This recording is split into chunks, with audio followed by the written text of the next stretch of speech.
Hello दोस्तों, आपका स्वागत है आपके अपने YouTube channel online target math में। चलिए आज हम लोग 6.2 प्रमेय पढ़ने वाले हैं। 6.2 प्रमेय 6.2 मतलब थेल्स प्रमेय का विलोम।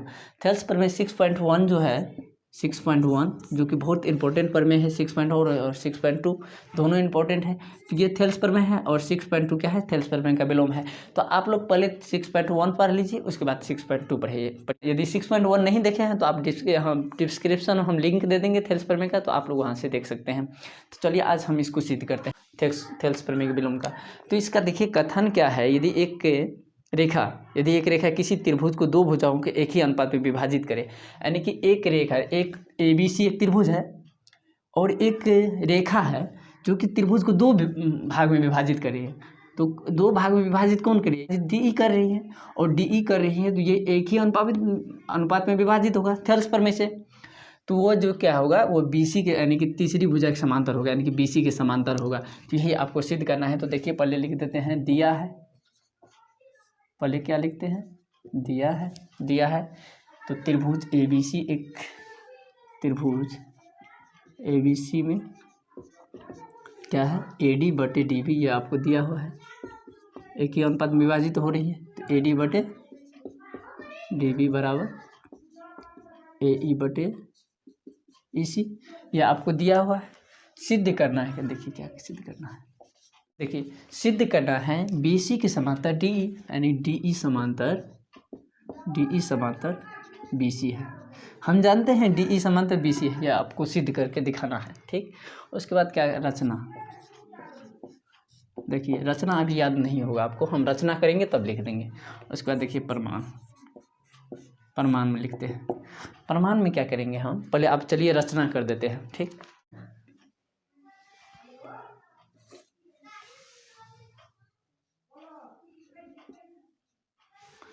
हम रचना किए कि ये BC के समांतर DE है। हम मानते हैं कि BC के समांतर DE नहीं है, DF है। हम मान लेते हैं ये BC के समांतर DE नहीं है, DF है। हम पहले मान लेते हैं, जैसे कि आप पहले किए थे फर्स्ट चैप्टर में √5 और प्रमेय संख्या है, और इसको क्या माने थे, √5 प्रमेय संख्या है। इसी तरह हम मान लेते हैं यहाँ भी कि BC के समांतर क्या है, DE नहीं है, DF है। हम तो रचना में क्या लिखे कि BC के समांतर DF खींचा, BC के समांतर DF खींचा। क्यों खींचा? क्योंकि पहले हमको मानना है कि DE जो है BC के समांतर नहीं है, इसीलिए DF ले लिए। तो चलिए प्रमाण में हम क्या किए, प्रमाण में चलिए माना क्या, माना DF समांतर BC है।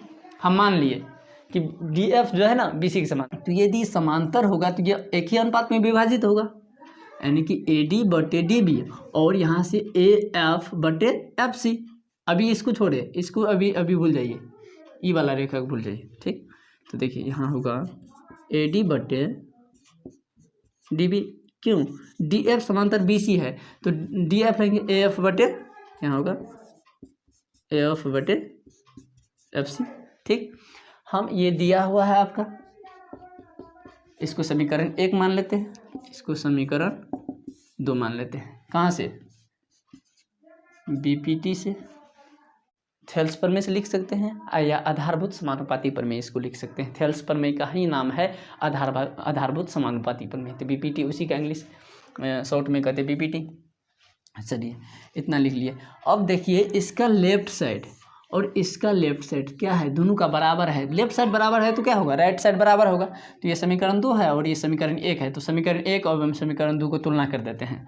तो लिखते हैं हम समीकरण 1 एवं 2 से। ठीक, तो लेफ्ट साइड दोनों का बराबर है तो राइट साइड क्या होगा, बराबर होगा। तो देखिए उसका राइट साइड क्या है, AE/EC। इसका राइट साइड क्या है, AF/FC। अब ध्यान दीजिए, बस हो गया, सिद्ध हो गया। देखिए एक लाइन और है। अब ध्यान दीजिए कि देखिए AE जो है AF के बराबर है, AE क्या है, AF के बराबर है।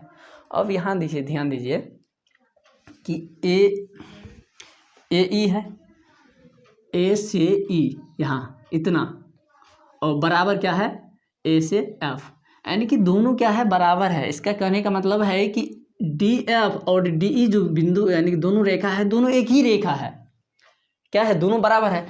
ए से एफ और ए से ई, देखिए यहाँ से यहाँ देखिए ये दूरी और यहाँ से यहाँ देखिए, दोनों, इसका कहने का मतलब है कि दोनों बराबर है, यानी कि दोनों जो है एक ही पॉइंट पे है, यानी कि दोनों एक ही पॉइंट पे है। और दोनों एक ही पॉइंट पे है तो इसका मतलब समपाती है, इसका मतलब समपाती है। और समपाती है तो इसका मतलब है कि बी सी जो था डी एफ के समांतर था, देखिए ना, डी एफ के समांतर बी सी था, इसका मतलब दोनों समपाती है, तो डी ई बी सी क्या होगा, बी सी के समांतर होगा।